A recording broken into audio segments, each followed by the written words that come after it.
ఇంకొక వార్త చూసుకుందాం మనం ఇక్కడ కూర్చున్నది రేవంత్ రెడ్డి, మన తెలంగాణ ముఖ్యమంత్రి రేవంత్ రెడ్డి, మాజీ హోంశాఖ మంత్రి, కాంగ్రెస్ సీనియర్ నాయకుడు కుందూరు జానారెడ్డి. ఇక ఏ పార్టీ గెలిస్తే ఆ పార్టీలకు పోయే కేశవరావు. ఏ పార్టీ గెలిస్తే ఆ పార్టీకి జంప్ అయిపోతాడు ఎంబడే. గతంలో వైఎస్ రాజశేఖర ముఖ్యమంత్రిగా ఉన్నప్పుడు పిసిసి అధ్యక్షులుగా పనిచేసిండు.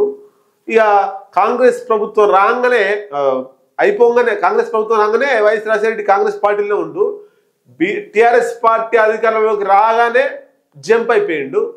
మళ్ళా మొన్న కాంగ్రెస్ ఎన్నికల్లో కాంగ్రెస్ పార్టీ గెలవంగానే మళ్ళొచ్చి కాంగ్రెస్లో పడ్డాడు. ఇగో ఇది ఈయన నైజం.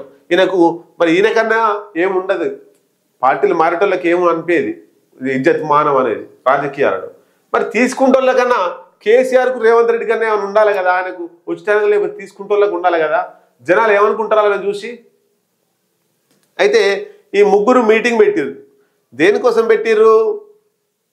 ఏదో ఇంటర్నల్కి సంబంధించి మొత్తం మీద కేంద్రం సంబంధించి కాంగ్రెస్ పార్టీ అధినాయకత్వం మొత్తం ఈయనే ఇదివరకు గతంలో సీనియర్ నాయకుడిగా ఉన్నాడు, మాజీ హోంశాఖ మంత్రి, రకరకాల మంత్రి పదవులు చేసింది కాబట్టి ఈ రాష్ట్ర ప్రభుత్వాన్ని ఈయన సలహా సూచనల మేరకే నడపాలని చెప్పేసి రాహుల్ గాంధీ ఖర్గే చెప్పారు రేవంత్ రెడ్డికి.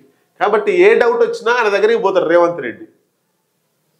నిన్న కొన్ని అంశాల మీద, ఒక్క అంశం కాదు కొన్ని అంశాల మీద మాట్లాడడానికి నిన్న జానారెడ్డి తోటి కేకే తోటి సీఎం రేవంత్ రెడ్డి భేటీ అయ్యిండు. దీంట్లో కొన్ని అంశాలు వచ్చినాయి, మీకు చూపిస్తాను.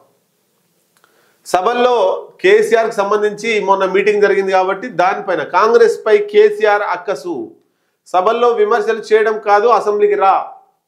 నిజంగా కేసీఆర్ అసెంబ్లీకి పోతే ఏ లొల్లి ఉండదు. ఈయన ఏమైనా కొట్టుకునేది ఉందా? ఏమైనా గ్రౌండ్ అది? ఏమైనా బాక్సింగ్ పోటీలు జరిగే ప్రదేశమా? అసెంబ్లీ రావడానికి కేసీఆర్ ఇబ్బంది పడేటువంటి ఒకే ఒక కారణం, నాకంటే చిన్నోడు ఆ పొరగాడు ముఖ్యమంత్రి స్థానంలో కూర్చుంటే నేను ప్రధాన ప్రతిపక్ష స్థాయిలో ఎమ్మెల్యేగా కూర్చోవాలా అనేటువంటి ఒకే అంశంతో కేసీఆర్ అసెంబ్లీకి పోతలేడు.